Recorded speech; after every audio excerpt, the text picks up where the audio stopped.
Once again hello and welcome. आज की class शुरू करते हैं। यार, जिस चैप्टर की शुरुआत अपन करने जा रहे हैं उस चैप्टर का नाम है वेव ऑप्टिक्स।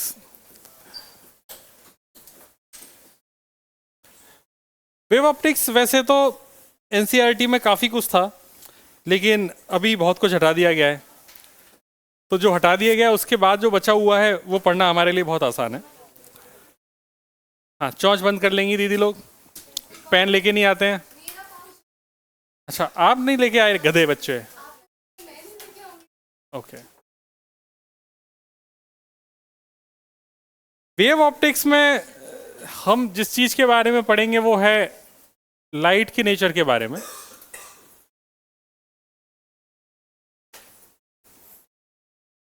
देखो मित्र, नेचर ऑफ लाइट मतलब प्रकाश क्या है। प्रकाश क्या है? तो नहीं नहीं नहीं, ऐसे नहीं सोचना है। नहीं, प्रकाश मतलब लाइट है ना। हाँ, प्रकाश मतलब लाइट। लाइट क्या है? तो साइंटिस्ट लोगों के पास दो तरीके की बातें थी। उन्होंने कहा कि हम डिस्कशन करते हैं। तो उन्होंने कुछ कुछ घटनाएं देखी। उन्होंने देखा कि जो लाइट है वो जब एक बहुत पतली सी झिल्ली से बाहर निकलती है, मतलब ऐसा समझ लो कि कभी एक गेट को हल्का सा खुला रह जाए, खिड़की के बीच में थोड़ी सी जगह रह जाए, तो सुबह सुबह जैसे सूरज आता है तो ऐसे नहीं लगता देवता प्रकट हो गए। रोशनी इस तरीके से आती है, आया ना। तो तुमने देखा होगा कि वो रोशनी ना कुछ अजीब तरीके से फैल जाती है। मतलब रोशनी आनी चाहिए सीधी, और सीधी ना होकर हल्का सा ऐसा फैल जाती है। तो पूछा गया कि ये आखिर क्या हो रहा है। तो बोला गया कि ये डिफ्रैक्शन है, इसको डिफ्रैक्शन कहेंगे। तो हमने कहा हाँ ठीक है, चलो डिफ्रैक्शन है, सही बात है। दूसरी चीज़ ये पूछी गई कि अगर लाइट को एक स्लिट को आ जाओ आ जाओ, अंदर आ जाओ। एक कागज है, उस कागज में हमने दो स्लिट बना दी। स्लिट मतलब समझते हो? झिर्री। झिर्री समझते हो? सुनते नहीं हो एक बार में क्या? झिर्री, स्लिट। हाँ हाँ हाँ। मतलब ऐसा है कि एक कागज है, एक कागज में अपन ने ब्लेड से दो कट लगा दिए। तो कागज के ब्लेड से कट लगाने की वजह से उसमें एक स्लिट बनी, उसे स्लिट कहते हैं। हिंदी में झिर्री बोल देते हैं, है ना। तो ठीक है, तो ऐसी दो स्लिट बना दी, लाइट उससे पास हुई। तो दीवार पे ऐसा दिखना चाहिए था आइडियली कि एकदम ऐसे नॉर्मल प्रकाश दिखना चाहिए था, लेकिन नॉर्मल प्रकाश ना दिख के इस तरीके की फ्रिंजेस दिखी, जैसे इस गेट पे लगी हुई हैं। गेट पे लगी फ्रिंजेस दिख रही हैं क्या तुमको? मतलब कहीं dark bright dark bright dark bright, एक जगह एकदम अंधेरा है, एक जगह थोड़ा सा ब्राइट है, फिर अंधेरा है फिर ब्राइट है, फिर अंधेरा है फिर ब्राइट है, ऐसा दिखना शुरू हो गया। तो इसका मतलब यहाँ पर इंटरफेरेंस भी हो रहा है। फिर ऐसा भी देखा गया कि एक मेटल, उसके ऊपर अगर लाइट को डाला जाए तो उस मेटल से इलेक्ट्रॉन बाहर निकलना शुरू हो जाते हैं। इस घटना को फोटो इलेक्ट्रिक इफेक्ट कहते हैं। तो हर एक चीज का मतलब समझ में आ रहा है किसका क्या मतलब है। लाइट का एक एक्सिस से तरफ से वाइब्रेशन का खत्म हो जाना, उसको अपन पोलराइजेशन कहते हैं। पोलराइजेशन जानते हैं? अच्छा, पोलराइजेशन नहीं जानते होंगे, अभी एग्जांपल से समझाते हैं। चश्मे की दुकान पे गए हो कभी? चश्मे की दुकान पे चश्मे वाले से कहना है कि मुझे पोलराइड ग्लास चाहिए। पोलराइड, है ना, नीचे है ना दुकान, उसको जाके बोलना कि मुझे पोलराइड ग्लास चाहिए। तो पोलराइड ग्लास की क्या खासियत है कि वो जैसे तुम जाओगे ना दुकान वाले के पास, तो वो ना तुम्हें वो चश्मा दिखाएगा, उसके बाद एक कागज़ देगा। उस कागज़ पे कुछ चित्र बना होगा, कहीं मगरमच्छ रहता है तालाब से निकलता हुआ, कहीं कुछ रहता है। और वो कहेगा एक काम करो सर ना, अब इस जो कागज़ है ना इसको ऐसे पकड़ा है ना, अभी आपको क्या दिख रहा है? तो आपको कहेगा मुझे मगरमच्छ और तालाब दोनों दिख रहे हैं। तो कहेगा इस कागज़ को घुमा दो। तो कागज़ को घुमाओगे तो उसमें से मगरमच्छ गायब हो जाएगा। समझ गए? तो कहेगा ऐसे ही सर, जो भी सूरज से रोशनी आती है, उस रोशनी को जैसे बहुत तेज धूप हो, तो ये पोलराइड ग्लास क्या करता है, आधी इंटेंसिटी को ख़त्म कर देता है। तो आप जैसे पानी में तुमने देखा हो ना, बहुत ज़्यादा कभी रिफ्लेक्शन है, लेकिन पोलराइड ग्लास लगा लोगे तो उसकी मछली भी दिखना शुरू हो जाएंगी, क्योंकि वो इंटेंसिटी को आधा कम कर देता है। नहीं, वो अलग होते हैं। जो काले हो जाते हैं वो अलग होते हैं। उनको कहते हैं फोटोक्रोमेटिक, है ना। उनका उनका कॉन्सेप्ट अलग है। तो ये पोलरॉइड वाला जो सिचुएशन है, ऐसी घटना जहाँ पर इंटेंसिटी आधी खत्म हो जाए, ऐसे जो ग्लास हैं इनको पोलरॉइड कहते हैं, या इस घटना को पोलराइजेशन कहते हैं। ठीक है, ऐसे आम भाषा में समझ पा रहे हो। फिजिक्स की भाषा में तो बाद में बताएंगे कि क्या मतलब है, क्या डिटेल में, वाइब्रेशन के केस में कैसे सीखते हैं। तो जितनी भी ये घटनाएं हो रही हैं, ये सब लाइट से ही हो रही हैं। तो फिर लाइट के बारे में बोला गया कि आखिर लाइट है क्या। आप इस लाइट को पार्टिकल मानोगे या वेव मानोगे। तो अगर तुमने लाइट को पार्टिकल मान लिया, तो लाइट को पार्टिकल मानने से तुम फोटो इलेक्ट्रिक इफेक्ट को एक्सप्लेन कर दे रहे हो, लेकिन इंटरफेरेंस एक्सप्लेन नहीं हो रहा है। और अगर तुम लाइट को वेव मान रहे हो, तो उससे फोटो इलेक्ट्रिक इफेक्ट एक्सप्लेन नहीं हो रहा है। तो इस चैप्टर में हम लाइट की वेव नेचर को डिस्कस करेंगे बस। इसका मतलब इस चैप्टर में हम कभी भी फोटो इलेक्ट्रिक इफेक्ट को एक्सप्लेन नहीं कर पाएंगे, क्योंकि फोटो इलेक्ट्रिक को एक्सप्लेन करने के लिए मुझे लाइट का कौन सा नेचर चाहिए, पार्टिकल नेचर। इसीलिए बोलते हैं डुअल नेचर ऑफ लाइट। क्या बोलते हैं, डुअल नेचर। डुअल मतलब इसके दो नेचर, दोनों नेचर हैं। वो एक साथ पार्टिकल भी है और एक साथ वेव भी है। ये कितनी इंटरेस्टिंग बात है कि वो एक साथ वाइब्रेट भी हो रही है, और अगर तुम किसी मोमेंट पे उसको अगर देखना चाहो तो वो पार्टिकल की तरह भी बिहेव कर रही है। मतलब वो है भी और नहीं भी। इसका मतलब जो मॉडर्न फिजिक्स है वो बहुत ज्यादा डेप्थ में जाके समझने जैसी चीज है। मॉडर्न फिजिक्स में चीजें दिखती भी हैं, होती भी हैं और नहीं भी होती हैं। मतलब अभी तक जैसे अपन बोल रहे थे कि ये ब्लैक है, ये वाइट है, अब ऐसा नहीं होगा। अब चीजें ग्रे वाले जोन में जाएंगी। वो कभी आपको ब्लैक दिखेगी और कभी आपको वो वाइट दिखेगी। ठीक है। तो सबसे पहले नेचर ऑफ लाइट का जो डिस्कशन किया गया वो किया गया न्यूटन के द्वारा।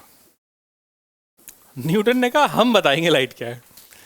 तो उस वक्त लोग अज्ञानी थे, तो न्यूटन ने जो कहा, ना ना ना एनर्जी को फालतू की बात है, एनर्जी एनर्जी अभी नहीं है, अभी न्यूटन की बात है 1648 1650 उस टाइप की बात चल रही है। तो लोगों को पता ही नहीं लाइट के बारे में। न्यूटन ने जो बोला मान लिया गया। न्यूटन ने कहा कि लाइट ना ऐसा सोर्स से चलती है,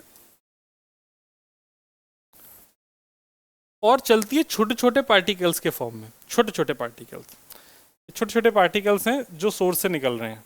जैसे तुमने बल्ब जलाया तो बल्ब से छोटे छोटे पार्टिकल्स आ रहे हैं। ऐसा कौन बोल रहा है, न्यूटन। न्यूटन, नूतन नहीं, न्यूटन है ना। उसको उसने बोला ये कॉर्पस्कल्स हैं, और उसने अपनी थ्योरी दी जिसको बोला गया कॉर्पस्क्यूलर थ्योरी। क्या क्या नाम दिया गया, न्यूटन्स कॉर्पस्क्यूलर थ्योरी। और ये छोटे छोटे पार्टिकल्स इनको कॉर्पस्कल्स बोला गया। ठीक है। सारे कॉर्पस्कल्स निकल के जो भी ऑब्जर्वर है उसकी आंखों में जाके टकरा रहे हैं। आंखों में टकरा रहे हैं तो ऑब्जेक्ट हमें दिखाई दे रहा है। न्यूटन की ये बात से लोग न्यूटन का सम्मान करते थे। समझ में आ गया लोगों को, लोगों ने कहा okay thank you very much, हम समझ गए इस बात को। तो सबसे पहले न्यूटन की इस थ्योरी को लिख लिया जाए, हेडिंग लिखी जाए Newton's corpuscular theory. Newton's corpuscular theory, CORPUSCULAR, Newton's corpuscular theory. और इसमें कुछ थ्योरी के पॉइंट्स हैं, वो मैं आप लोगों को लिखा देता हूँ। लिखिए, फटाफट लिखते जाएंगे, खत्म करेंगे फटाफट। तो अकॉर्डिंग टू न्यूटन ब्रो corpuscular theory, CORPUSCULAR, corpuscular theory of light. या समझ गए लाइट के बारे में बात हो रही है। न्यूटन्स कॉर्पस्क्यूलर थ्योरी लिखना चाहोगे ऑफ लाइट? ठीक है चलो लिख लो। चलो भाई लिखो, एक एक पॉइंट लिखते जाएंगे। Extremely minute, extremely minute, minute मतलब छोटे, very light, extremely minute, comma very light, and elastic particles are being constantly emitted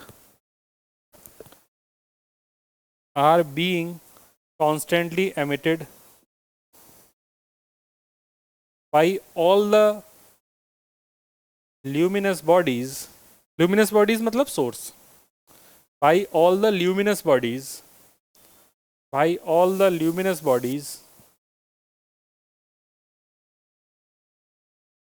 in all directions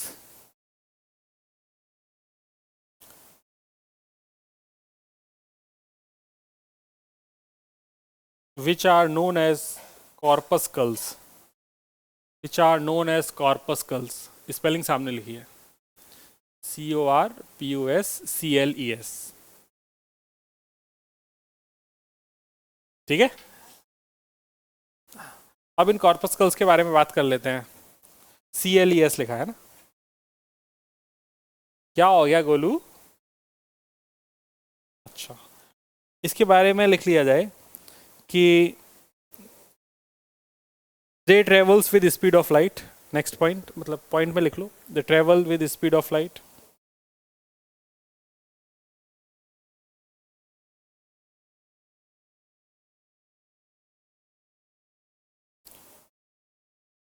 velocity of these particles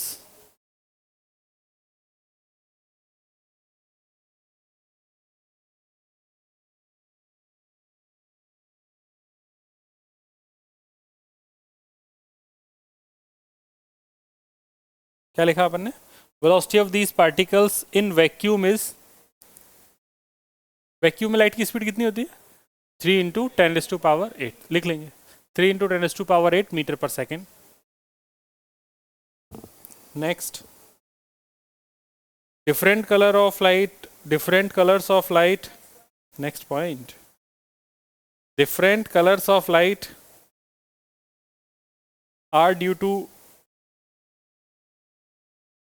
different size of corpuscles,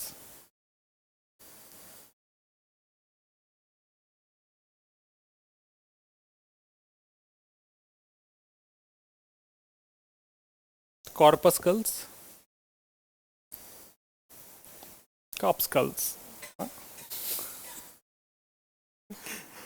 rest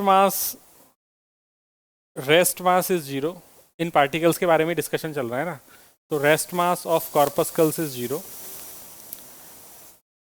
rest mass of corpuscles is zero. Rest mass मतलब जब particle rest पे होगा तो इनका जो मास है वो zero रहेगा। Next, corpuscles travels in straight line and are invisible,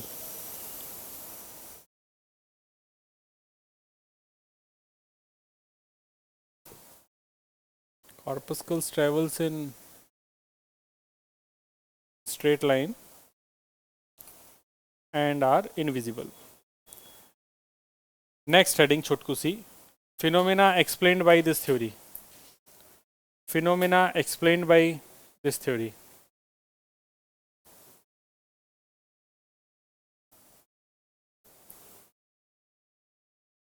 लिखते जाएंगे अब लाइन से, reflection, refraction,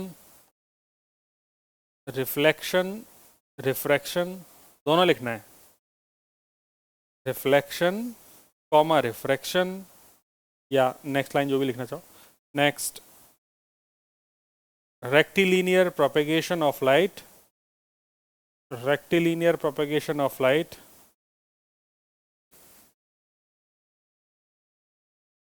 next, existence of energy in light, existence of energy in light,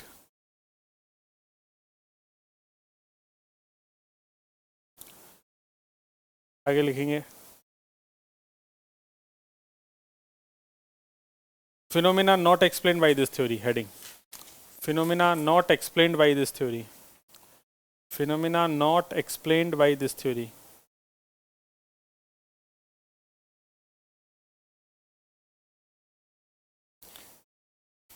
interference,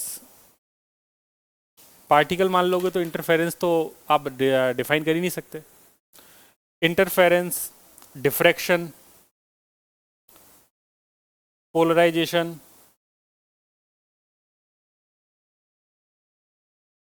तुमने पार्टिकल माना ना कॉर्पस्कल्स, तो पार्टिकल मानोगे तो इंटरफेरेंस तो वेव में होता है, तो इंटरफेरेंस एक्सप्लेन नहीं कर पाओगे, डिफ्रैक्शन भी वेव में होता है, ये भी नहीं एक्सप्लेन कर पाओगे।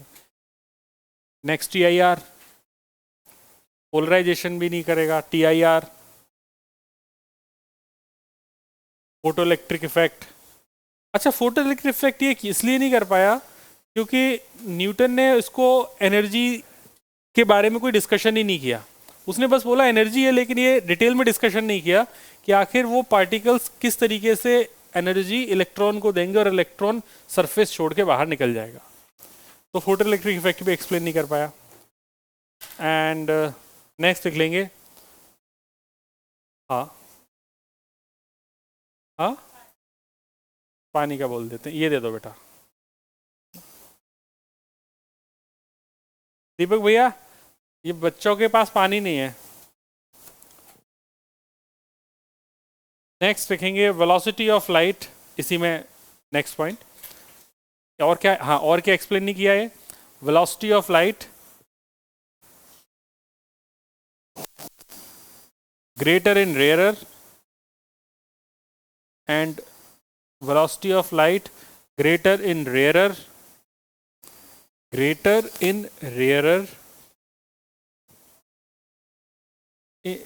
velocity of light greater in rarer and lesser in denser medium क्या बेटा नाक वाक बह रही है प्रॉपर? तगड़ा वाला ना, एक गोली सिट्राजिन की खा लेना, सही हो जाएगा। फिर भी नहीं सही हुआ? कब खाई थी? फिर तो तगड़ा ही है भाई। फिर अगले दिन, कल खाना, रात में मत खाना भाई। समझ में आ गया इतना बात? यहाँ तक किसी के पेट में कोई दर्द? इलास्टिक का मतलब ये होता है कि कोफिशिएंट ऑफ रेस्टिट्यूशन 1 है, बस यही मतलब है। हाँ, मतलब कभी भी दो पार्टिकल कोलाइड करेंगे तो एनर्जी लॉस नहीं होगी, ये क्या बोलना चाह रहा है। मेरा पानी ये है। हाँ आइडियल, हाँ आइडियल पार्टिकल्स ही मानते। हाँ इंटरफेरेंस अभी सिखाएंगे आगे वेव में। इंटरफेरेंस तो वेव में ही होता है, पार्टिकल तो में होगा नहीं भाई। ये एक्सप्लेन नहीं कर रहा था, ठीक है।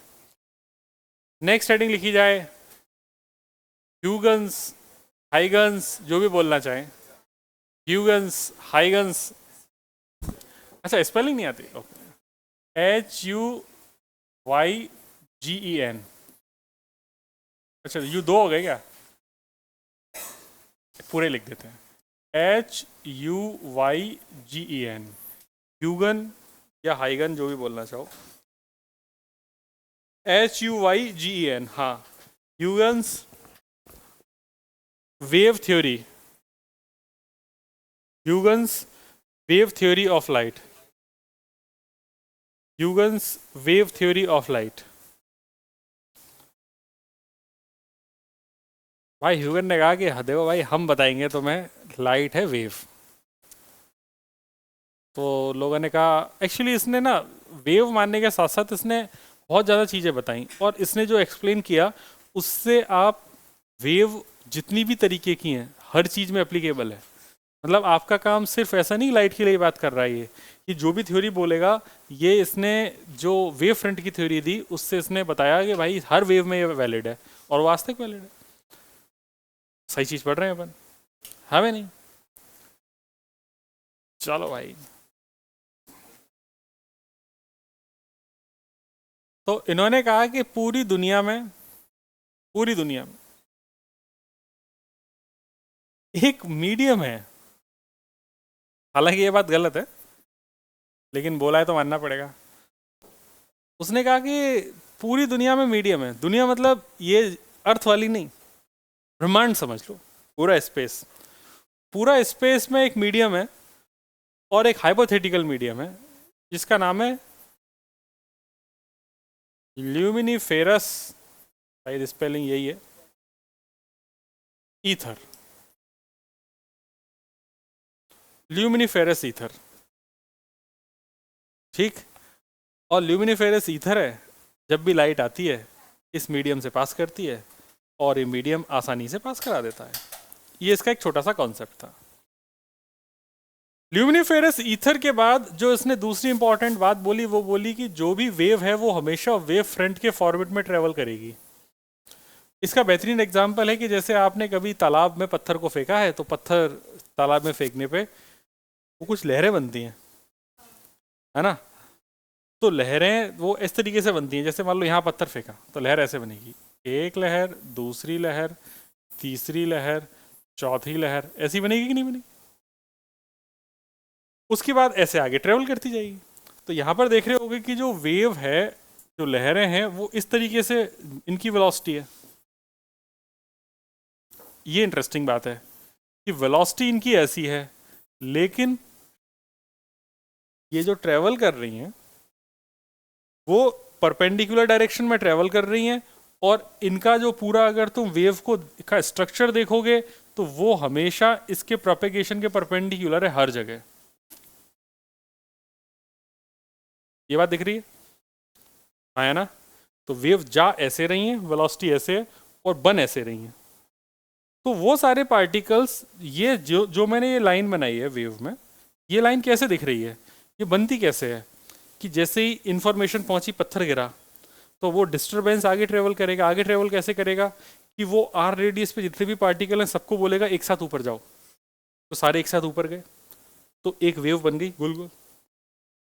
फिर अगली इंफॉर्मेशन बोलेगा एक साथ नीचे आओ। तो ये जो पैटर्न है, जो भी मैं टॉप से देख रहा हूँ, अगर साइड से देखूंगा तो साइड से ऐसा दिख रहा होगा, हाँ है ना। ये एक साथ पार्टिकल को बोलेगा कि तुम ऊपर जाओ, तुम नीचे आओ, तुम ऊपर जाओ, तुम नीचे आओ, ऊपर जाओ। तो इस तरीके से पार्टिकल्स तो अपनी जगह ही हैं, बस वो एक फॉर्मेट में एक साथ ऊपर जा रहे हैं और एक साथ नीचे आ रहे हैं। ऐसे ही होता है। कहो तो एक बड़ी सी बाल्टी लेके अपन इसका एक्सपेरिमेंट भी कर सकते हैं घर पे। हाँ हाँ, तुम्हें लगा बाल्टी यहाँ ले गया आऊँगा। और उसका एक काम करेंगे कि उसमें ना, जैसे छोटे छोटे फूल होते हैं ना, या ऐसे पत्तियाँ या छोटे कागज के टुकड़े जो तैर सकें, वो आप उस पानी में डाल दो। ज़्यादा मत डालना, कुछ ही डालना। जब आप डिस्टर्बेंस क्रिएट करोगे तो देखना वो ऐसे ऐसे ऑसिलेट करते हैं। ये तो आपने देखा ही है। या कोई फोम का या थर्मोकोल का टुकड़ा है, वो भी पानी में अगर ऐसा डिस्टर्बेंस करेगा तो ऐसा से ट्रेवल करेगा। वो ट्रेवल ऐसे ऐसे कर रहा है, मतलब वो वाइब्रेट ऐसे ऐसे कर रहा है, लेकिन वेव ऐसे आगे जा रही है। तो ये जितने भी पार्टिकल्स हैं ये सभी एक साथ ऊपर जाते हैं और एक साथ नीचे आते हैं। तो मैं ऐसा बोलूँगा कि ये सारे के सारे जो पार्टिकल्स हैं ये सेम फेज में है। ये क्या है? सेम फेज में, क्योंकि ये सभी एक साथ ऊपर जा रहे हैं और एक साथ नीचे आ रहे हैं। तो जितने भी ये तुमने चित्र बनाए हैं, सारे के सारे चित्र देख रहे होगे, सारे के सारे गोल गोल जो अपन ने डिस्टरबेंस बनाए हैं ये वेव के, ये सारे के सारे फेज में हैं। ये सारे अपने फेज में हैं, ये भी सेम फेज में है, ये भी सेम फेज में है, ये भी सेम फेज में। ठीक है, वो सारे पार्टिकल जो सेम फेज में हैं और जो यहां पर दिख रहे हैं, इस डिस्टरबेंस को ही वेव फ्रंट कहते हैं। समझ गए डेफिनेशन? बहुत आसान, कि वो सारे पार्टिकल जो सेम फेज में वाइब्रेट कर रहे हैं, उनका लोकस अगर बना दिया जाए तो वो क्या कहलाता है? Wave front. क्लियर है बात? ओके। तो इन्होंने कहा कि दुनिया में जितनी भी वेव है सारी वेव फ्रंट के फॉर्मेट में ट्रेवल करेंगी। मतलब अगर तुमने यहाँ से लाइट रे ऐसे भेजी, तो ये रे की तुमने जो बनाते हो, ये क्या बनाते हो? रे की वेलोसिटी बनाते हो ना। जो डायरेक्शन बना रहे हो, ये रे के ट्रेवल डायरेक्शन ऑफ प्रोपेगेशन ही बनाते हो। तो अगर डायरेक्शन ऑफ प्रोपेगेशन ये है तो बोलेगा कि इसका जो वेव फ्रंट है वो ऐसा दिख रहा होगा। वेव फ्रंट हमेशा वेव के परपेंडिकुलर होगा। वेव फ्रंट हमेशा वेव के परपेंडिकुलर होगा। तो ये लेफ्ट से चल रही हैं, ये वेव फ्रंट ऐसे, फिर अगला वेव फ्रंट, फिर अगला वेव फ्रंट, अगला वेव फ्रंट, अगला वेव फ्रंट। तो वेव फ्रंट आगे ट्रेवल कर रहे हैं। तो वेव फ्रंट और वेलोसिटी के बीच का एंगल कितना है? 90 डिग्री। इतना क्लियर हुआ? ठीक, तो पहले थ्योरी लिखा देते हैं फिर आगे पढ़ा। अच्छा, वेव फ्रंट से पीछे वाले वेव फ्रंट से अगला वेव फ्रंट कैसे बनता है? बीच वाली यहाँ पर जो गोल गोल वाली वेव है, इन वेव से अगली वेव कैसे बनती है, उसका भी एक प्रोसेस इसने बताया। वो प्रोसेस भी अपन डिस्कस करेंगे। लिखा जाए? हाइपोथेटिकल है ना, एग्जिस्ट क्यों करेगा ether?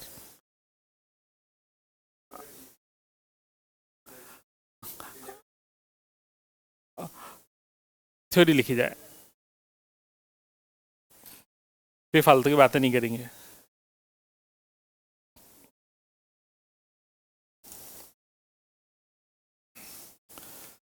Ether is imaginary medium. Ether is imaginary medium which prevails in all space, which prevails in all space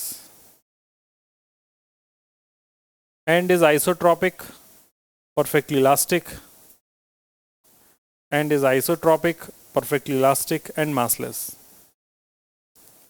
Ether is imaginary medium which prevails in all space and is isotropic, perfectly elastic and massless.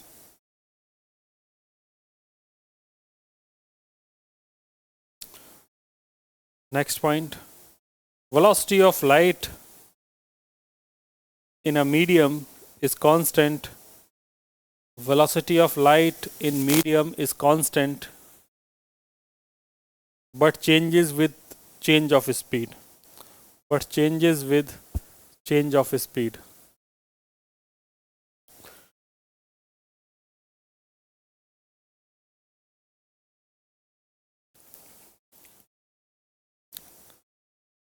मतलब जो vacuum है वहां पर तो सब जगह ether ही उसने मान लिया, तो वहां पे स्पीड सब जगह कांस्टेंट रहेगी। अर्थ के एटमॉस्फेयर में आ जाओगे तो स्पीड चेंज हो जाएगी, क्योंकि अर्थ के एटमॉस्फेयर में मीडियम अलग है। Next, this theory is valid for all types of waves. This theory is valid for all types of waves. This theory is valid for all types of waves.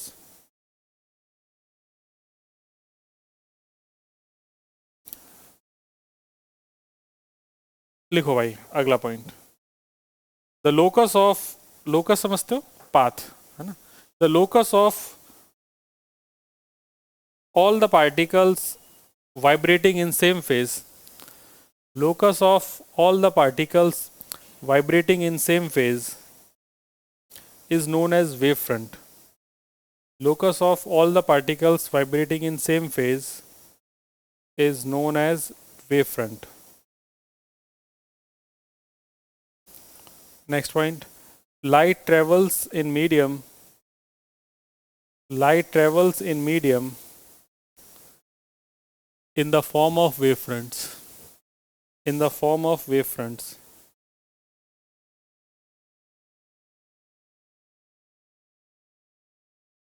भूमिका writing अभी तक तो सही थी, अब डॉक्टर वाली राइटिंग होगी, नींद आ रही क्या?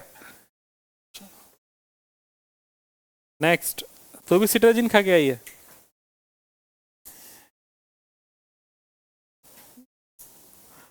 When light travels in medium, when light travels in medium, then particles of medium,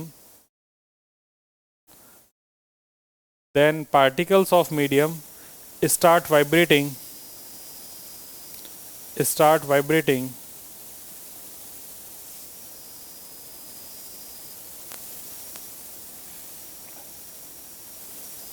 and a disturbance is created in medium, and a disturbance is created, इतना ही लिख लो, and the disturbance is created.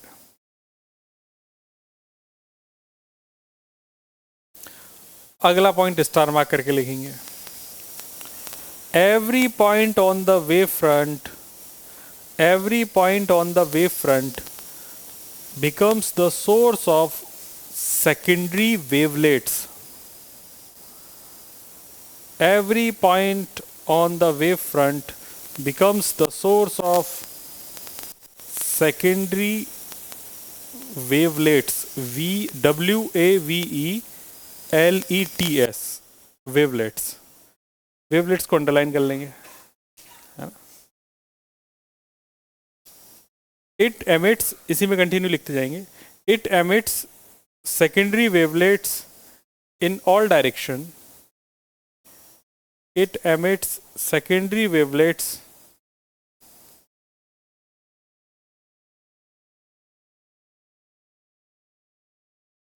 in all directions which travel with the speed of light, which travel with the speed of light.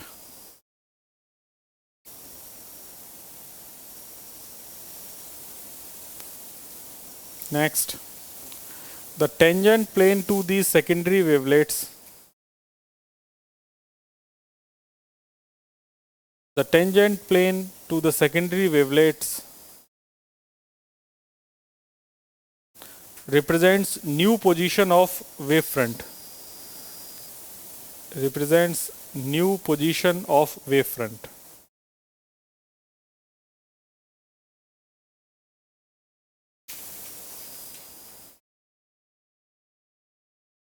ठीक है दोस्त, अब तुम्हें ये जो 2 point लिखा है ये तो पल्ले पड़े नहीं होंगे वेवलेट्स वाले, इन्हीं का डिस्कशन करते हैं।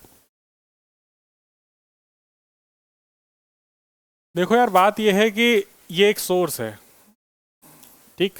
अब ये सोर्स है तो चारों तरफ लाइट को भेज रहा है, चारों तरफ अगर ये लाइट को भेज रहा है तो यहाँ पर अगर आप देखेंगे तो एक वेव फ्रंट में बना रहा हूँ ऐसा, ऑब्वियसली स्फेरिकल होगा तो मैंने एक वेव फ्रंट ये बना दिया। जैसे ये एक वेव फ्रंट बनाया तो इस वेव फ्रंट से अगला वेव फ्रंट कैसे बनेगा ये डिस्कशन करना है अपने को, ठीक। तो ये तो हो गया तुम्हारा प्राइमरी वेव फ्रंट।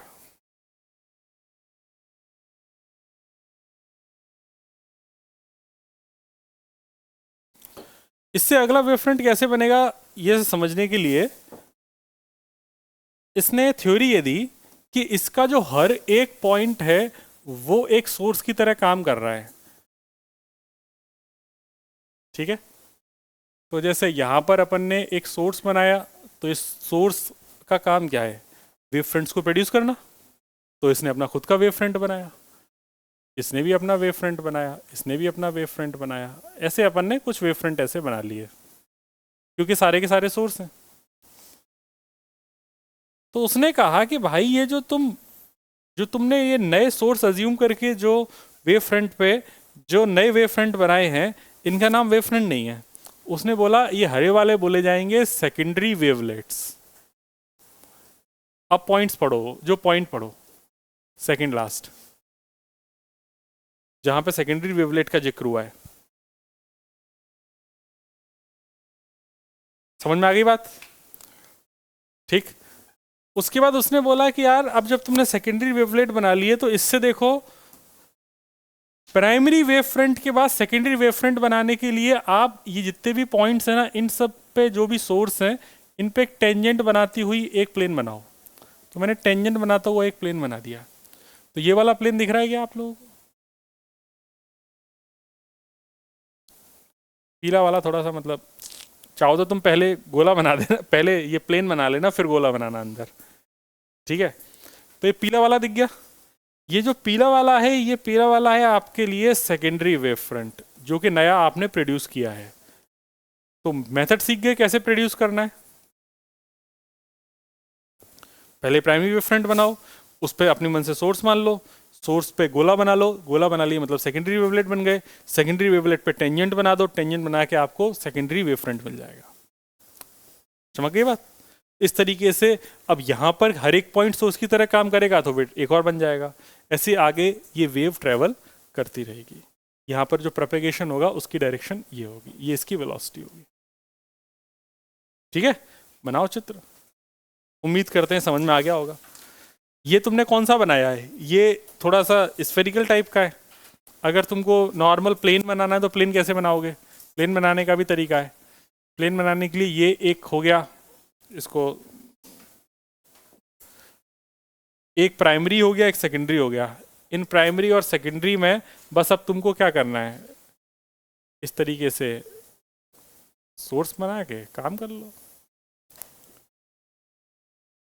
ओरिजिनल में क्या हुआ होगा, ये प्राइमरी रहा होगा, ये सेकेंडरी रहा होगा, वेव फ्रंट, वेव फ्रंट, इस पर मैंने टेंजेंट बना दी होगी तो सेकेंडरी वेव फ्रंट बन गया होगा। चमक गई बात। ये बिटिया ने बड़ा बढ़िया बनाया, नींद में भी बढ़िया बना लेती, जग रही होती तो पता नहीं क्या करती।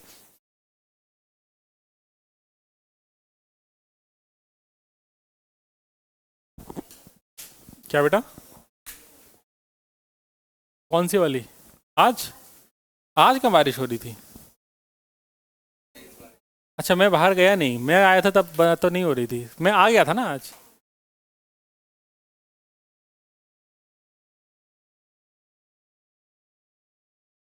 कल तो बहुत ज़्यादा बारिश थी वहाँ, मेरे घर के साइड।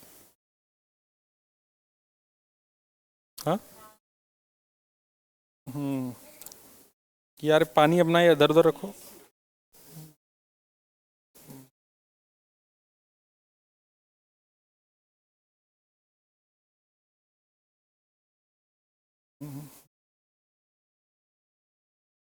चलिए कुछ पॉइंट्स लिख लिए जाएं। हाँ जी। उसके लिए इसको बोल दो बच्चे को, ये कर देगा।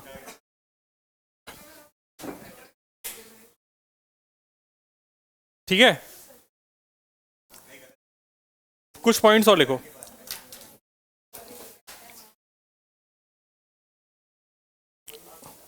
Phenomena explained by this theory, phenomena explained by this theory,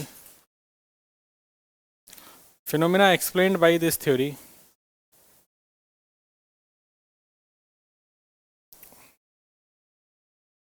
लिखते जाओ लाइन से। Reflection, refraction, interference, reflection, refraction, interference,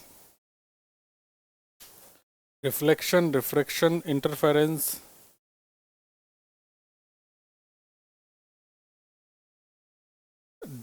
diffraction, diffraction.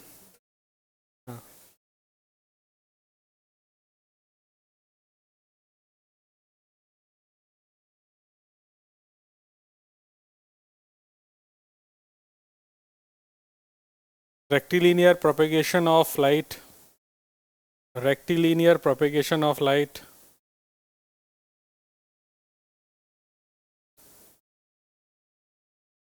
rectilinear propagation of light, velocity of light, velocity of light greater in rarer and lesser in denser। ये सब कुछ explain हो गया भाई। velocity of light greater in rarer and lesser in denser। Next, phenomena not explained by this theory, phenomena not explained by this theory। बेटा ऐसे clutcher से नहीं खेलते, गंदी बात होती है ना। हाँ, वो ऐसे टूट जाता है कुछ दिन में, मतलब ऐसे करते करते ना 2-3 बार में टूट जाएगा। Phenomena not explain by this theory, इकलौता फिनोमिना है जो एक्सप्लेन नहीं हो रहा, वो फोटो इलेक्ट्रिक इफेक्ट है। लिख डालो, उसका नाम है photo electric effect. Wave front की डेफिनेशन में ऑलरेडी लिखा चुका हूं, अगली हेडिंग लिखो types of wave front. Types of wave front, types of wave front.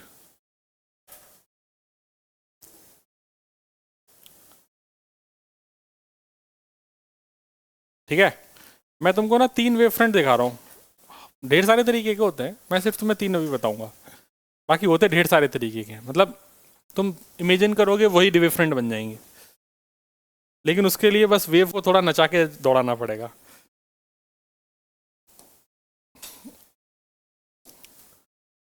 चलो भाई, मेनली अगर देखो तो तुम्हारे पास एक तो पॉइंट सोर्स होता है, एक होता है तुम्हारे पास लीनियर सोर्स। लीनियर सोर्स मतलब ट्यूबलाइट हो गई है ना, पॉइंट सोर्स मतलब बल्ब हो गया, लीनियर सोर्स मतलब ट्यूबलाइट समझ लो तुम। और एक हो सकता है तुम्हारे पास सोर्स एट इन्फिनिटी, एक इन्फिनिटी पे सोर्स है। ठीक है, 3 तरीके के सोर्स पॉसिबल हैं। अब इन 3 तरीके के सोर्स का, इस पॉइंट सोर्स का जो वेव फ्रंट बनेगा वो स्फेरिकल बनेगा। यहाँ पर अपन वेव फ्रंट के बारे में लिख रहे हैं। स्फेरिकल बनेगा, इसका सिलिंड्रिकल बनेगा। अब कैसे बनेगा वो भी मैं समझा रहा हूँ। और इसका पैरेलल प्लेन्स बनेंगे। जितने आसानी से मैंने बता दिया उतनी आसानी से ही समझ में आ जाएगा, क्योंकि आसान है। देखो ये एक पॉइंट सोर्स है। इस पॉइंट सोर्स के जो इस पॉइंट सोर्स अपन ने बनाया है, इस पॉइंट सोर्स का एक वेव फ्रंट ऐसा दिखेगा जो स्फेरिकल शेप का होगा।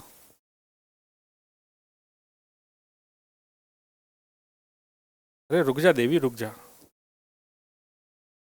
फिर इसके बाद अगर मैं एक और वेव फ्रंट बनाऊंगा तो वो ऐसा दिखेगा। फिर मैं एक और बनाऊंगा तो ऐसा दिख रहा होगा। इस तरीके से सारे के सारे होंगे तो स्फेरिकल ही ना। मतलब ऐसे बल्ब अगर जलेगा तो रोशनी चारों तरफ जाएगी। अगर चारों तरफ रोशनी जाएगी तो उसका अगर तुम उसके परपेंडिकुलर कोई भी शेप बनाओगे, वो शेप दिखने में कैसी होगी? स्फेयर ही होगी। अरे हाँ या ना? यही सीखना है। लीनियर सोर्स की बात करी जाए तो जैसे ट्यूबलाइट है, मतलब तुम ट्यूबलाइट नहीं हो, ऐसे अपने आप को मत समझना। जैसे एक ट्यूबलाइट है, बुरा तो नहीं मान रहे हो? हाँ सर, हम ट्यूबलाइट थोड़े ही हैं सर। कुछ लोग मन में कहने सर हैं, तो आपको क्या पता। इसका जो वेव फ्रंट है वो ऐसा दिख रहा होगा। मतलब जैसे यहां पर अगर तुम देखोगे तो लाइट ऐसे जा रही होगी चारों तरफ 3D में। 3D में है, ध्यान रखना है। यहाँ पे लाइट कैसे जा रही होगी? यहाँ पे लाइट ऐसे जा रही होगी, इधर इधर इधर। मैंने सिर्फ एक पॉइंट, एक साइड ही दिखा रहा हूँ मैं, बाकी नहीं दिखा रहा। मतलब ऐसा है तो ऐसे जा रही है। बोतल वो वाली नहीं है, स्टील वाली बोतल।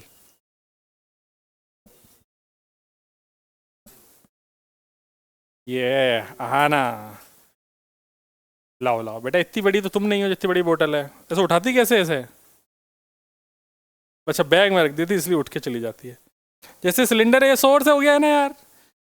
तो ये सोर्स के चारों तरफ जो शेप बनेगी वो भी सिलेंड्रिकली बनेगी। अब इससे लाइट जा रही होगी तो ऐसे जा रही होगी, देखा आया ना? उसी को मैंने यहाँ पे रिप्रेजेंट कर रखा है एक साइड में। और इसके ऊपर अगर तुम जितने भी शेप बनाते रहोगे वो सारे के सारे कैसे होंगे? सिलेंड्रिकली होते जाएंगे। तो यहाँ पे जैसे देखा जाए तो अगली शेप ऐसी दिख रही होगी सिलेंडर की। कॉन्सेंट्रिक सिलेंडर्स बनते जाएंगे।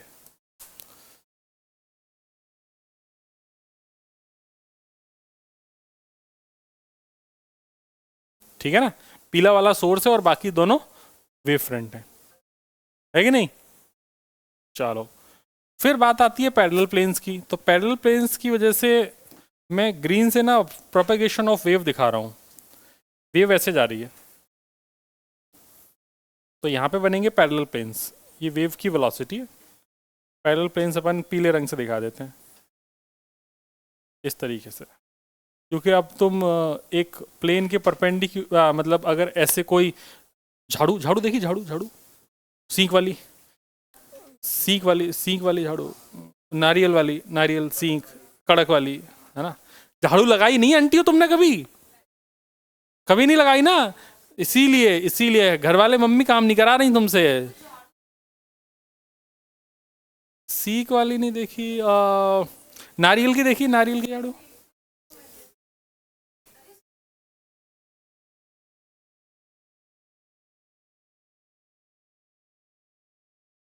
अरे बेटे, बहुत ही भोले बच्चे हो यार तुम लोग ना यार।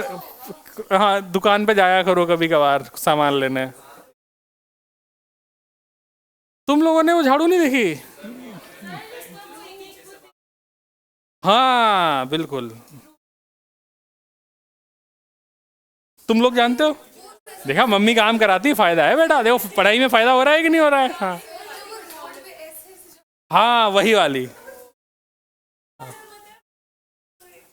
कोई बात नहीं बेटा, कंफ्यूज होना तेरा तो बनता है। हाँ, वो जो ऐसे ऐसे रोड पे लगाते हैं ना, ऐसे ऐसे, उसमें उसमें जो ऐसे सीख होती है ना, बस उसी झाड़ू की बात कर रहा हूँ। तो जैसे उस झाड़ू को अगर तुम देखोगे तो उसमें अगर उसको बांध दिया जाए तो ऐसे छोटे छोटे, यही तो ऐसे एक पेन समझ लो, छोटे छोटे पेन है इस तरीके से, तो ये बीम जा रहा है, बीम ऑफ लाइट, ठीक है। अब इस बीम ऑफ लाइट के परपेंडिकुलर अगर बनाओगे तो क्या बनेगा, प्लेन ही बनेगा, और कोई शेप तो बन नहीं सकती। इस तरीके से प्लेन बनते जा रहे होंगे, तो वही प्लेन लास्ट में अपन ने बना रखे। ओके, झाड़ू नहीं पता नालायकों को।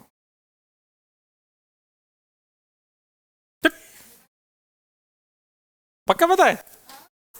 हैं? पता? अच्छा, आंटी लगाती हैं बेटा, एक आध बार ना खुद लगाओ, तब थोड़ा सा और जीवन में आनंद आएगा।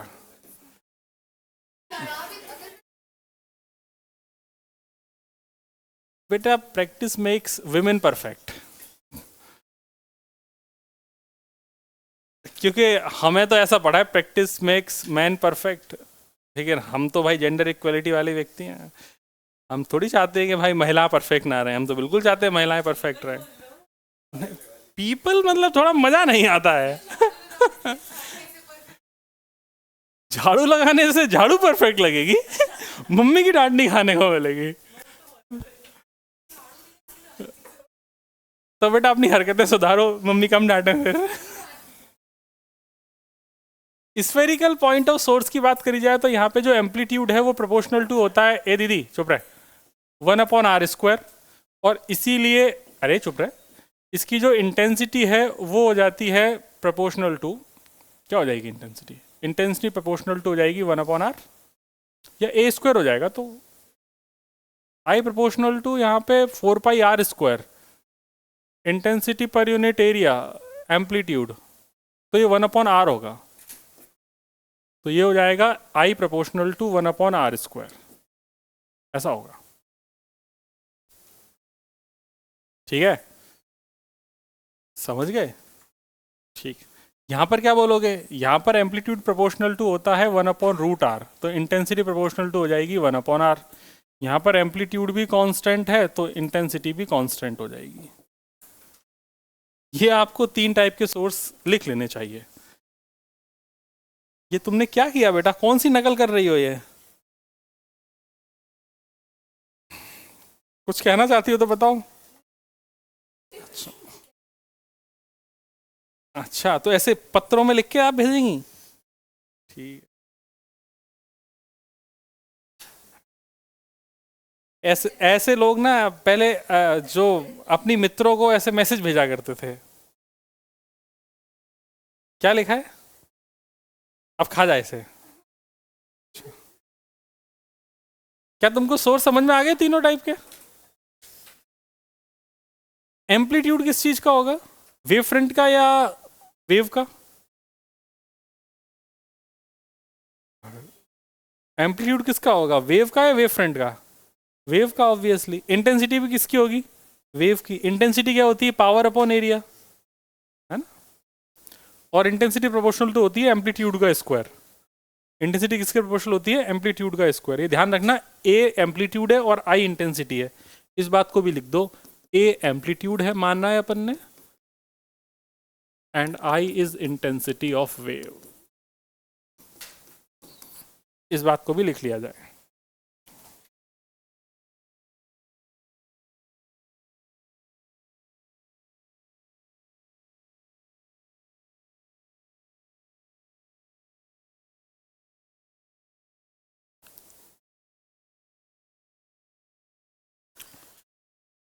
लिख लिया? दीपक भाई पॉज कर देना।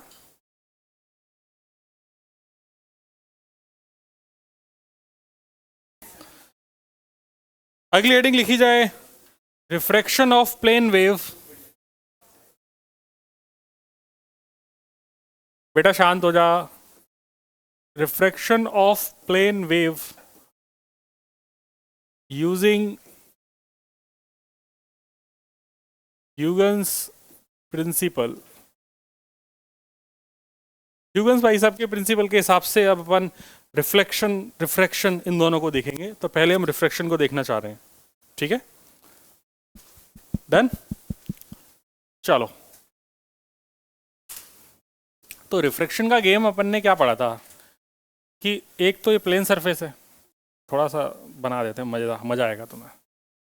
ये प्लेन सरफेस हो गई, या अच्छे से बनाते हैं,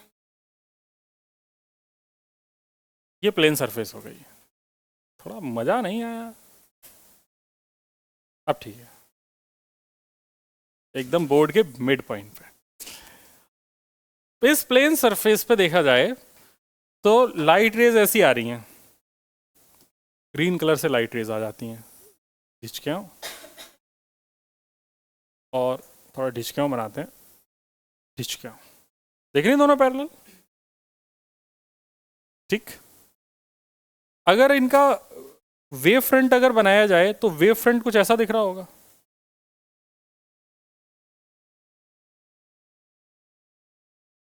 इस टाइप से दिख रहा होगा। एक ही बनाया मैंने, ऐसे ढेर सारे आ रहे होंगे। आवाज आ रही है दीपक भाई उधर? हेलो हेलो, ठीक है। तो ये मैं बोल सकता हूं कि ये आपका हो गया इंसिडेंट वेव फ्रंट।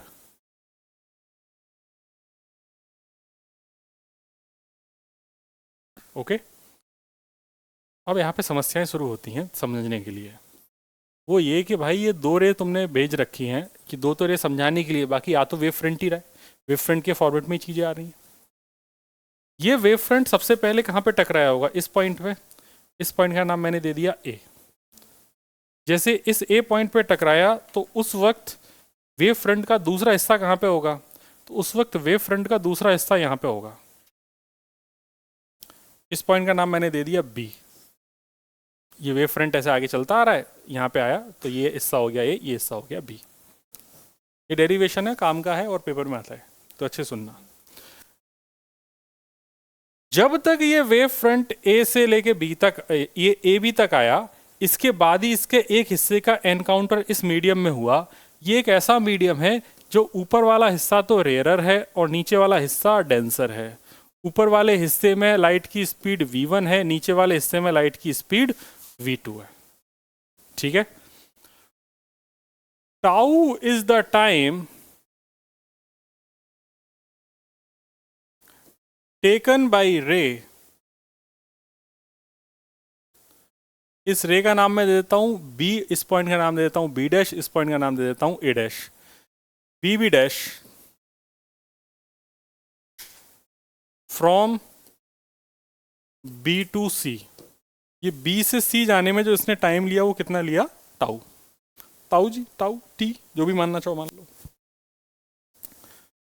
इस मीडियम में लाइट की स्पीड कितनी है? v1। तो क्या मैं यहां पर ये बी सी डिस्टेंस नहीं लिख सकता स्पीड इनटू टाइम करके? तो स्पीड कितनी है मीडियम में? v1, टाइम कितना है? टाउ। तो बी सी डिस्टेंस पता चल गई, ये मुझे पता चल गई v1 इंटू टाउ। यहां तक कोई प्रॉब्लम नहीं। जितनी देर में ये वेव फ्रंट बी से लेके सी तक आएगा, उतनी देर में ये वाला हिस्सा भी तो नीचे चला जाएगा, आया ना? तो ये हिस्सा कहाँ जाएगा उसका डिस्कशन करते हैं। नहीं भाई, टाइमर नहीं चाहिए। तो यहाँ पे अपन ने एक नॉर्मल बना दिया, बहुत अच्छा सा प्यारा सा गोलू सा नॉर्मल बन गया। और फिर इसके बाद ये हो गया आपका एंगल ऑफ इंसिडेंस आई। और ये बात तुम्हें बचपन में सिखाई रखी है कि जब भी रेयर से डेंसर आएंगे तो थोड़ा सा मुड़ जाती है, तो थोड़ा सा मैंने मोड़ दी। रंग बदल के इसका ग्रीन ही रहने देते हैं। चलो, इस एंगल को आप लोग क्या नाम देते थे? आर नाम देते थे। अब ये बात पक्की है कि यार यहाँ पे कुछ तो टी टाइम में चला होगा, टी टाइम में जहाँ भी गया होगा, ये बात पक्की है कि v2 टाइम स्पीड से टाउ टाइम में ये जो इस मीडियम में रे डिस्टेंस ट्रेवल करेगी वो होगी v2 इंटू टाउ। सही बात है। तो मैंने यहाँ पे ना एक ऐसा एक सर्कल बना दिया। सर्कल का रंग एकदम अलग बनाते हैं। कौन सा रंग ले लें? ये तो यही ले लेते हैं। तो ये मैंने एक सर्कल बना दिया। ये सर्कल की जो रेडियस है, इस सर्कल की जो रेडियस है वो है v2 into tau. v2 into tau radius का मैंने एक सर्कल बना दिया, ये सर्कल के ऊपर मैंने सी पॉइंट से एक टेंजेंट ड्रॉ करी है।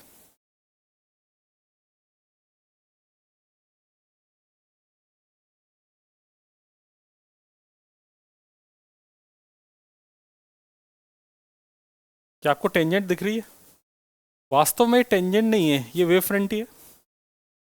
आया ना? बस वो जो वेव फ्रंट पहले ऐसे आ रहा था, अब वो हल्का सा ऐसा टेढ़ा हो गया है, इस तरीके से हो गया है। समझ गए बात को? क्योंकि जितनी देर में ये हिस्सा बी से सी में आया, उतनी देर में ये हिस्सा ए से लेके कहां पे आ गया होगा? इस डी पॉइंट पे। इतनी बात चमक गई? तो अगेन यहां पर अगर मैं एसी डिस्टेंस बोलूंगा तो बच्चे बोलेंगे वो v2 इंटू टाउ है। और ये v2 इंटू टाउ निकाला कैसे जाता है? v2 इंटू टाउ निकालने का जो तरीका है वो भी सीख लो।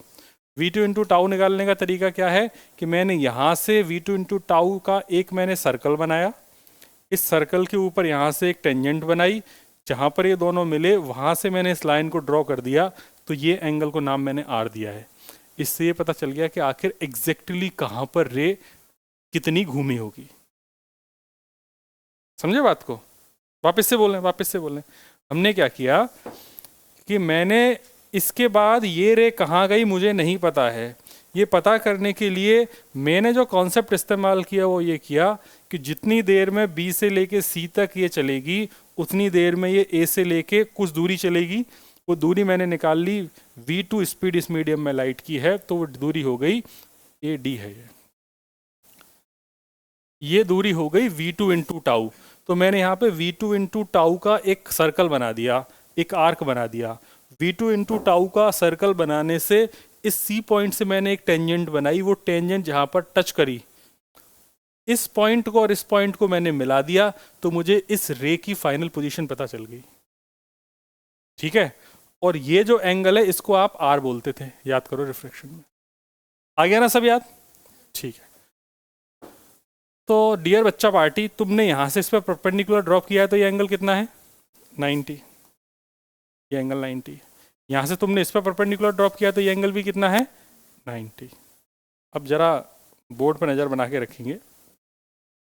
ये एंगल आई है, ये एंगल कितना है?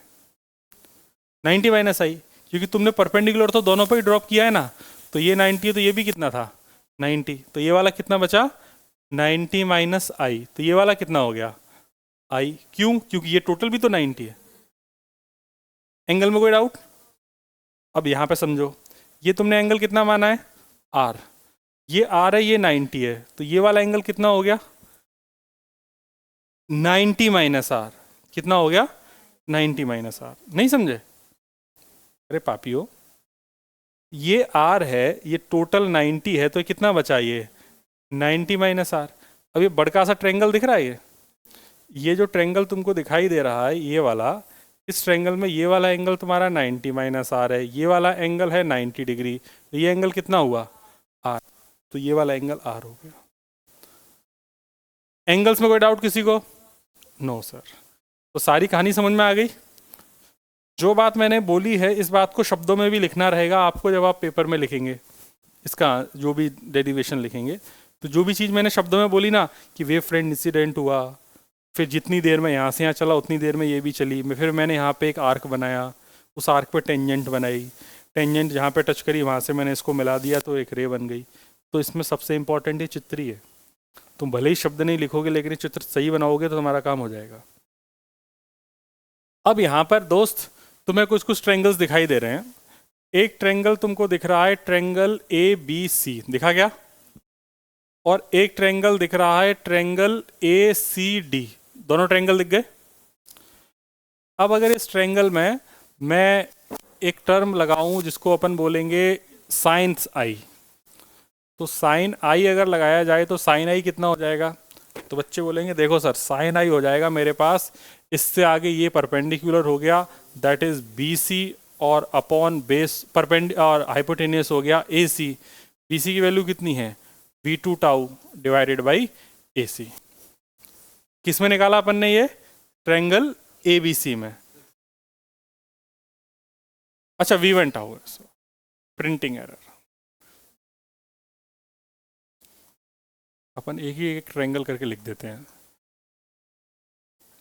ये हो जाएगा v1 tau divided by AC। मेरे लिए इक्वेशन नंबर 1 हो गई। फिर मैं ट्रायंगल ले लूंगा कौन सा, ACD। इस ट्रायंगल में वापस से लगाऊंगा साइन थीटा, लेकिन इस बार थीटा की जगह आर है, तो अगेन परपेंडिकुलर कितना है AD, और divided by hypotenuse AC, that is v2 tau divided by AC। अब अगर यहाँ पर इन दोनों को डिवाइड कर दिया जाए इक्वेशन नंबर 1 एंड 2 को, तो देख AC से AC कट जाएगा, टाउ से टाउ कट जाएगा, क्या बचेगा v1 बाई v2। तो अपन एक काम करेंगे, इसको डिवाइड कर देंगे, equation number 1 divided by equation number 2। तो अपन लिखेंगे sine i divided by sine r is equal to v1 tau by AC upon v2 tau by AC। तो अपने पास क्या बच गया, v1 बाई v2। यहाँ तक कोई डाउट? इसको इक्वेशन नंबर 3 नाम दे देते हैं। देखो मैं पता क्या कर रहा हूँ, मैंने ये पढ़ रखा है कि जो रिफ्रैक्टिव इंडेक्स होती है, इंडेक्स n, वो होती है c बाई v। सही बात है? तो अगर ये जो हमने पीछे पढ़ रखा है, यहाँ पर अगर इस मीडियम की रिफ्रैक्टिव इंडेक्स n1 और इस मीडियम की रिफ्रैक्टिव इंडेक्स अगर n2 है, तो मैं क्या बोलूँगा, n1 is equal to c by v1 and n2 is equal to c by v2। सही बात है? और यहाँ से अगर मैं n1 अपॉन n2 को निकाल लूँ, तो मेरे पास ये आ जाएगा v2 बाई v1। इसको इस इक्वेशन में ऊपर रख देते हैं, या फिर इसको ऐसे भी लिख सकते हैं, v1 by v2 is equal to n2 by n1। अब देखो in equation number 3, equation number 3 में अगर तुम रखोगे तो तुम बोलोगे sine i divided by sine r, i upon r. v1 by v2 तुमने कितना निकाला है, n2 by n1। Cross multiply करो, तो क्रॉस मल्टीप्लाई करके क्या बचेगा, n1 sine i is equal to n2 sine r. इतना चमका कि नहीं चमका? ये सुना सुना लग रहा है, क्या लग रहा है ये, स्नेल्स लॉ। तो इस तरीके से तुमने स्नेल्स लॉ ड्राइव कर लिया। चमक गई बात? अरे यहां तक कोई डाउट है क्या तुमको? नहीं? तो रिफ्रैक्शन तुम्हें समझ में आया कि अपन ने कैसे प्रूफ किया वेव फ्रंट का यूज करके? है भाई, नींद आ रही है तुमको? ओ ले ले ले ले, पानी मुंह पे मारो फेंक के, हाँ, वो बोतल सिर में, नींद भाग जाएगी। क्लियर हो गया? इसमें किसी को डाउट है? किसी को डाउट है क्या इसमें? नहीं ना? तो इसका सेकंड पार्ट भी पढ़ाता हूँ, फिर एक साथ लिख लेना तुम, है ना? 5 मिनट का काम है, फिर उसके बाद आराम से लिख देना, क्लास खत्म। ओके, है ना? तुम इतना जो मुस्कुरा रहे हो, तो इसका हम देखते हैं रिफ्लेक्शन यूजिंग, अच्छा घड़ी यहां ऊपर भी लगी है, हाइगन्स प्रिंसिपल। इस नलायक ने रिफ्लेक्शन सिखा दिया, अब ये रिफ्लेक्शन सिखाएगा। रिफ्लेक्शन भी इस्तेमाल वही करना है, कौन सा नियम, वेव फ्रंट वाला। तो आओ बातें करें।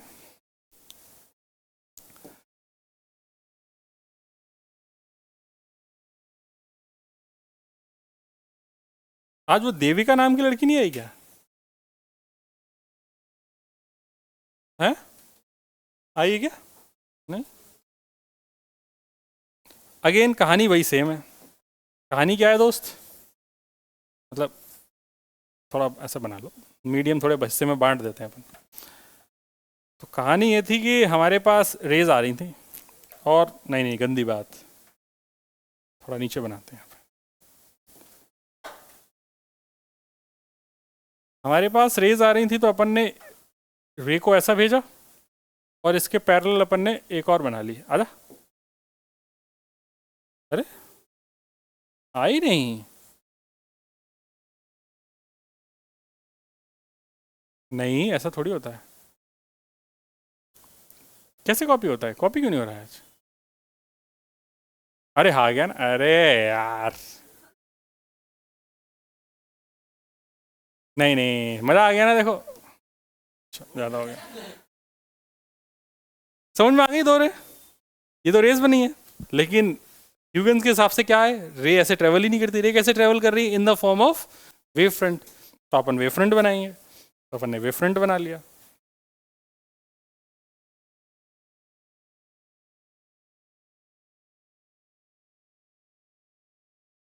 तो अपन मुद्दे वाला वेव फ्रंट ही बना लेते हैं डायरेक्ट।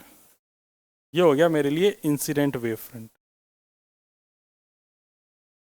मच्छर खा रहा है क्या पैर पे?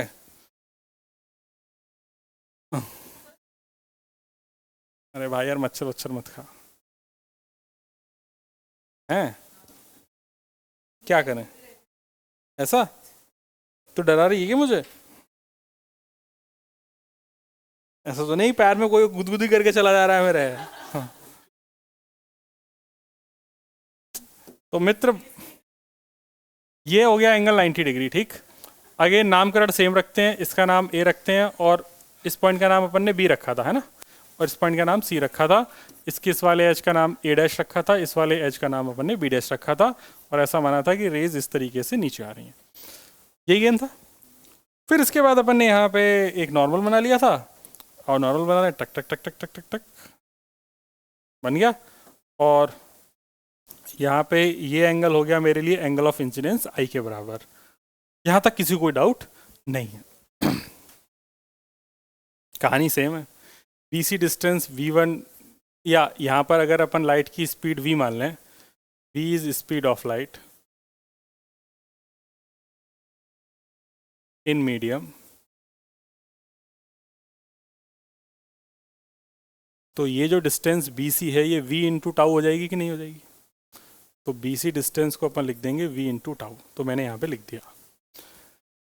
जितनी देर में अब ये BC पे आएगी तो ये रे टकरा के वापस भी तो जाएगी।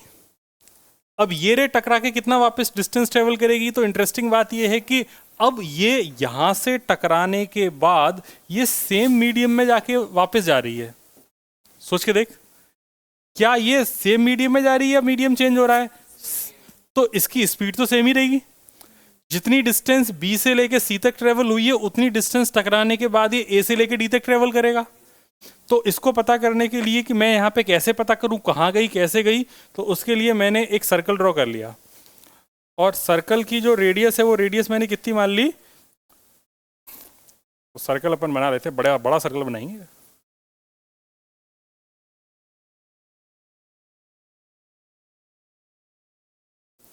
चमक गई बात? तो मैंने एक सर्कल बनाया और वो सर्कल सही में कली बन गया। कली नहीं बना मतलब,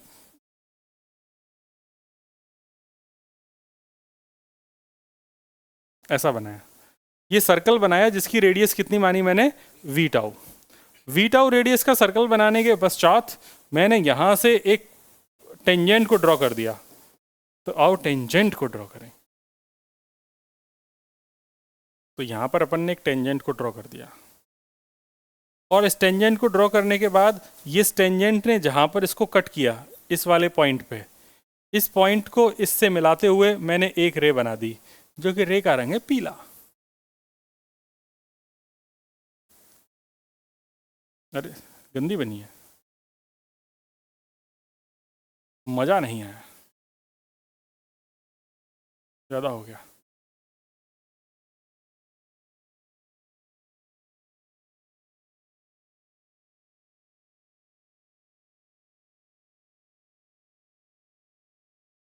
टेंजेंट को थोड़ा सही बनाया जाए।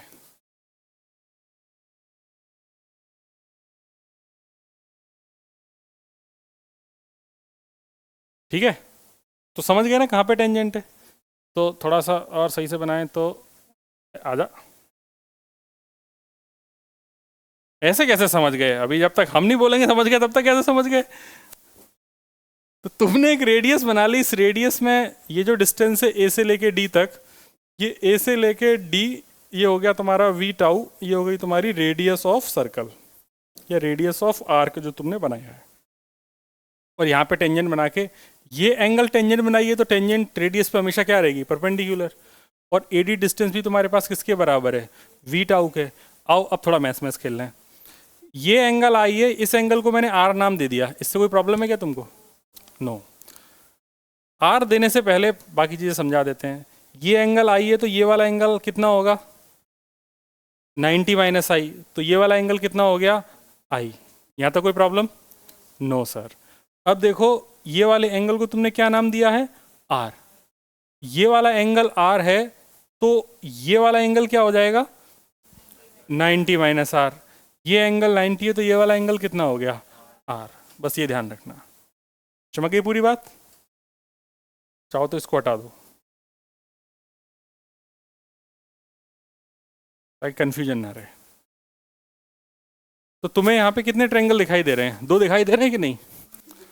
तो एक ट्रायंगल यहाँ पर दिख रहा है तुमको, ट्रायंगल ए डी सी, और एक ट्रायंगल दिख रहा है ट्रायंगल ए बी सी।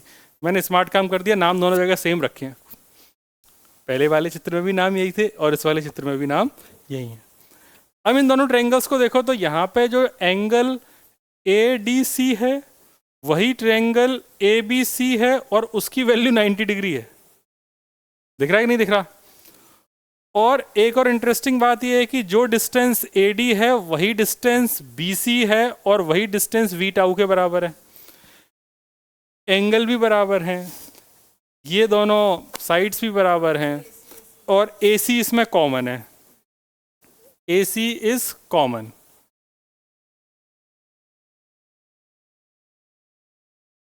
तो इसका मतलब हुआ कि ये दोनों ट्रायंगल आपस में क्या हैं? कॉन्ग्रुएंट है ना? कॉन्ग्रुएंट। तो अगर कॉन्ग्रुएंट हैं तो आई और आर भी एक दूसरे के क्या होने चाहिए? बराबर। तो triangle A B C and triangle A D C, यही है ना, A B C and A D C are congruent. Congruent की स्पेलिंग यही होती है। That means angle BAC and CDA, BAC is equal to angle CDA क्या है? DC है, DC है, dual clutch automatic. BAC is equal to CDA, तो ये angle of incidence is equal to angle of refraction.